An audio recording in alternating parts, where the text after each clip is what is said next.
My favorite scary movie, of course, is Final Destination. But now, back to my retrospective about Scream.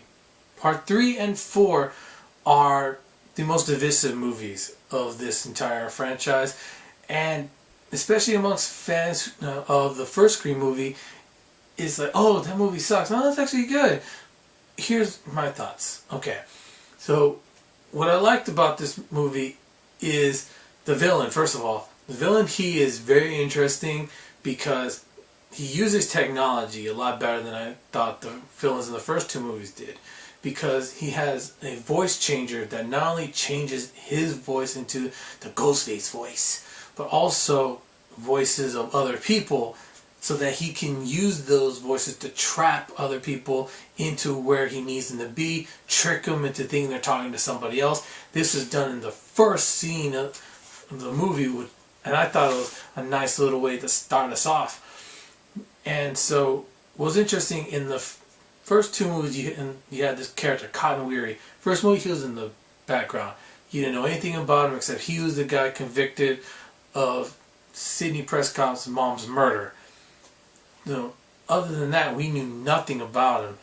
And then when you find out, no, it was actually these other two guys who were the killers in the first movie, he ends up getting freed. The second movie, he comes out, there's a little story with him trying to reconcile with Sidney, trying to get his name out there, trying to recover from being put in prison, and now trying to maybe capitalize and get some fame out of it. And so when he helps Sidney survive the second movie and becomes a pseudo-hero, now in the third movie, he's kind of a big shot, or at least bigger shot, and to see him now getting killed off right in the first part of the movie was a nice little touch to say no one is safe. And I kind of like that. Speaking of which, my favorite scene in the movie is when they talk about the rules of the last movie, of the trilogy rules. And I remember one of my cousins, she was asking, oh, who's going to explain the rules in the third movie after Randy gets killed in the second one? And it was done very well when they had his sister, who they basically introduced for this movie, show Sidney, Dewey, and Gail a VHS tape. Remember those? Oh God, we're all getting old. And when they pop in, boom, there it is, Randy, right in the middle of the second killings. And he even says, if you're watching this, it means I didn't survive this. And he explains the rules very well, just like he did in the first and the second movie. And he does a really good part at the end where he goes, for some of you, I'll see you soon. Some of you will say, some of you ain't gonna make it. I didn't. Not if you're watching this. And then you see static, and then the music in the background makes it so good. And I really like that scene. My favorite scene in the movie. Speaking of our three returning heroes, Sidney has basically embraced the fear inside of herself because she is just secluded in the wilderness, doesn't want to see anyone, doesn't really want to talk to anyone. The only people who know that where she is are her dad and Dewey, and that's it. And it takes her basically being found by the killer in order for her to get back out there and try and help out with what's going on in Hollywood, because these killings are taking place during the production of Stab 3, the movie series within the movie series that was kind of a nice little homage to itself and kind of poking fun at itself. And I thought it was pretty cool. And not to mention, Dewey's part of this, part of the movie, because they need somebody who is a technical advisor who had been through these sort of experiences before. And Gail was brought in by actually the police, who wanted somebody to help them figure out why these killings are happening, led by Detective Kincaid. He is a pretty cool character in this one. He's, how do I describe him? He's the kind of character you want to see more of, I think anyways. And he was the most developed of the new characters we see in this movie. And there's also kind of a red herring where it puts in the idea in your head that maybe he's the killer, because there's several scenes where it seems like he's obsessed with Sidney. He really thinking about her a lot. And even his partner talks crap about him, like, "Oh, I know what you're gonna do. You're gonna give her some flowers and candy, aren't you?" It's a nice little thing, and not to mention when he has a nice conversation with Sydney, that kind of makes you think that he's been wanting to speak to her for a long time and maybe a little bit obsessed with her. So Gail, of course, is still doing her thing. She's trying to be a reporter, and the way that they had her and Dewey, especially when their first meeting after all these years, was pretty cool because they are not on good terms with each other, and they do harken back to what the events of the second movie where he gets stabbed again and again and again and still survives. I didn't like that, as you can tell, but there was a really interesting thing, scene with the two of them together trying to just talk about, well, what's going on with this killer? Is he going to go after Sid? All this and all that. And it was pretty good to see them, and you could tell that they still have some feelings for each other, but they don't want to just come out and say it. So it's kind of dumb, but thankfully that takes kind of a back seat for the most part. And the new characters, they're not as fleshed out as well as Detective Kincaid, but they're there as cannon fodder, basically. The Jennifer, the character who that's playing Gail in the Stab 3 movie, is the one we spend the most time with, and she's a pretty hyper character throughout the second half of the movie, and she's kind of fun to watch, but at the same time she's a little annoying. But there's a really cool scene at her place where the killer basically rewrites the script of the Stab movie, and it's a cool scene, I thought. And it was it's a public kill again. It's not something that it was kind of public, kind of private, because they are kind of secluded, but he goes after all of them at the same time, basically, but he only takes out one in that scene. It's pretty cool. Not to mention, there's a really cool scene where Sydney does go to the studio where they're filming Stab 3, and she's in where the set that's made to look like her old room back in Woodsboro, and there's a really nice background noise where she's hearing what happened in the first movie, and then she's basically redoing the line by herself. But there's a definite sadness in her voice, which I liked. It made her vulnerable, and that's a good thing.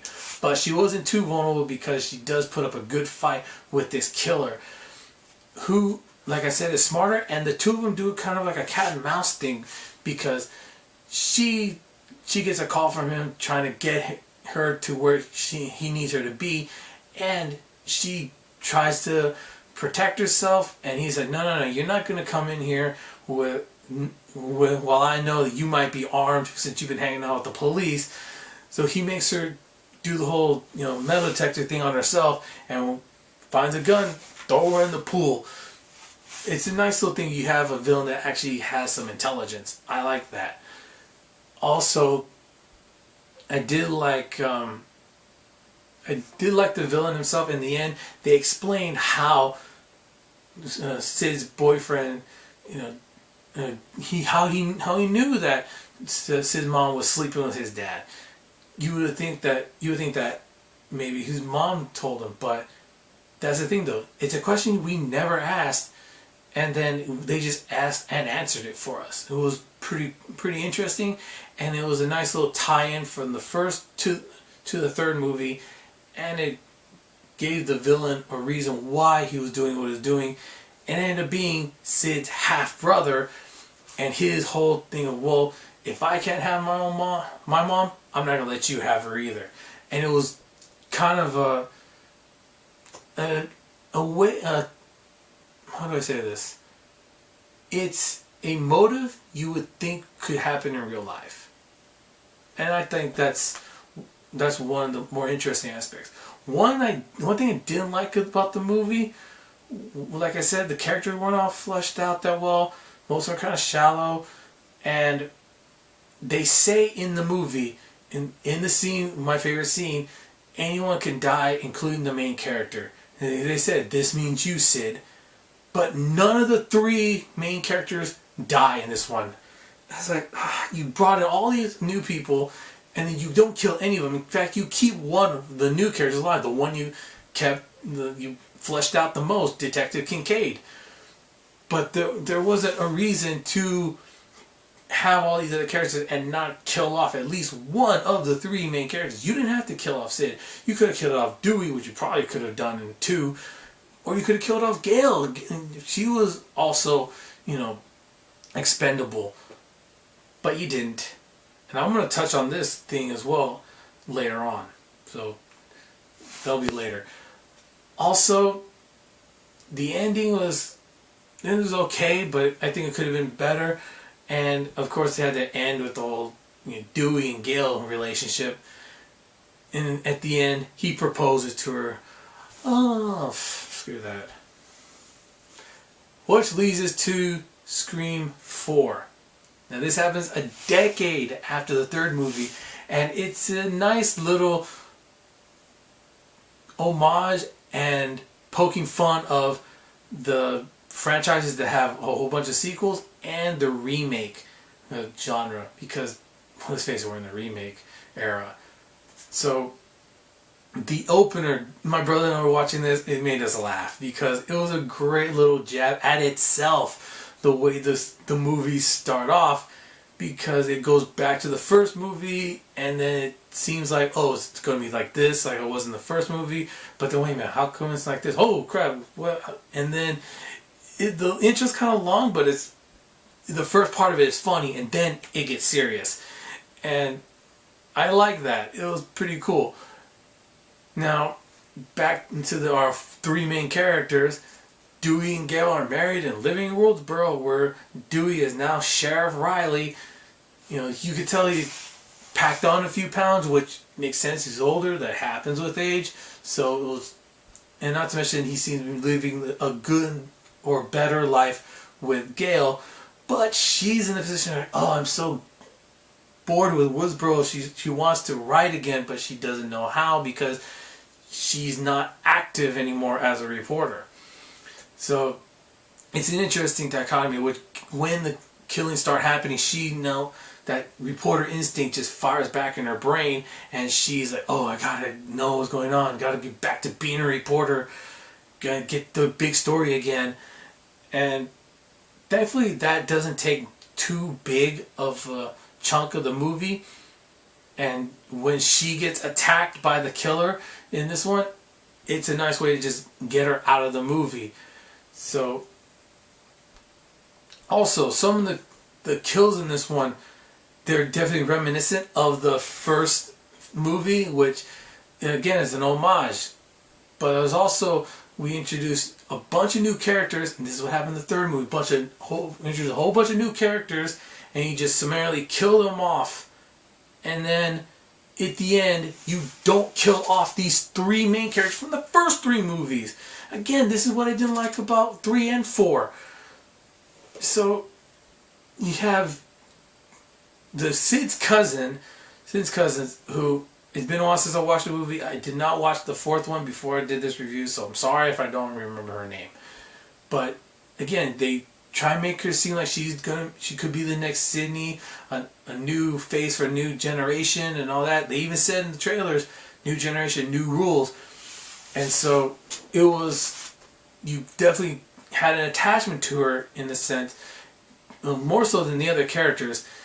And seeing the other characters getting killed off was kind of interesting because, again, you play with cliches and stuff. There was a scene where one of her friends gets killed, and is the killer's calling the cousin and her friend, while her other friends across the street, and the killer's saying, "Oh, I'm in the closet," and then they open their closet up, and, "You're lying. I didn't say I was in your closet." And then bam, just bust right out of her friend's closet, right across the street. So they're just powerless to watch as they just watched and just shake the crap out of her. Yeah, that was an effective scene, and even though I knew it was coming, it was still like, come on, where is it? When is it going to happen? And then the payoff, bam, nice. I enjoyed that scene. There were a couple of cool scenes. Anthony Anderson and I forget his name. Seth from the OC. They're cops, and there's a cool scene where they're making fun of cops in these movies always getting, sliced up by the killer. It's pretty funny, and then when they do get killed, it's like, yeah, you knew that was gonna happen, but you kind of were hoping they survived, but kind of not glad to see them die, but you enjoy their death scene at least. So, getting to the end, sorry, as for Dewey again, let's go right back to Dewey real quick. The other thing I didn't like about Dewey was he doesn't show a lot of detective ability in this fourth one. Like, he showed a little bit in the third one and tried to do some detective work in the second and first one, but he didn't see it in the fourth one. They spent so much time with Sydney and her cousin, and Sydney's now gone beyond fear. She's not going to be afraid anymore. She's writing a book about her experiences from Woodsboro all through the time of the killings in Hollywood and all that. And it's a nice little thing to see her trying to go forward with that, and to see her see what's happening with her cousin and her boyfriend. She kind of reminiscent about her own past. And so you might think, oh, they're redoing Scream and it's going to be the boyfriend's going to be the killer. But boom, they switch it on it, give that red herring again, and say, no, it's actually Sid's cousin who's the killer. And I was like, oh, I'm glad that was good. I'm glad they went that route. And the way they did it was fantastic. And even the way she was saying that she was willing to kill all these people for fame, for money, to write a book, to have fans. This, especially with the celebrity obsessed culture that we live in the States, it's completely plausible. You see this sort of crap happen in the news, like Balloon Boy and the parents saying their kids vanish and they want the attention for themselves. It happens, and even people who do shootings, they do it for fame, just to get noticed. So, unfortunately, well, before I get to the unfortunate part, I liked her motive, and then she was even saying, new franchise, new face, and she just stabs Sid right in the chest, and looks like she had killed her, and she was, after that, she really was devoted to getting herself noticed, because not only after she kills Sydney, she just beats the crap out of herself to make it seem like, yeah, this one went through hell throughout this experience, and now she's going to be the big shot of the new franchise. But unfortunately, Sid does not die. Sid didn't die. It was all for naught, and then they end up killing the cousin in the end. It was like, what a letdown. Yeah, I was kind of let down by the fourth. Just the ending. The setup, that last part with her in the house, that was great. But afterwards, kind of ruined the ending of the movie for me. But how do I rate the movies as a whole? They're a lot of fun. I like them. And I think this Halloween, you should get the Blu-ray set, the Wes Craven collection, and check them out. Get some friends over and watch them yourselves. Whether or not you have a little bit of drinks with them, or just have some candy and food and have a good time, that's what I say. Have a good time with these movies. I sure do.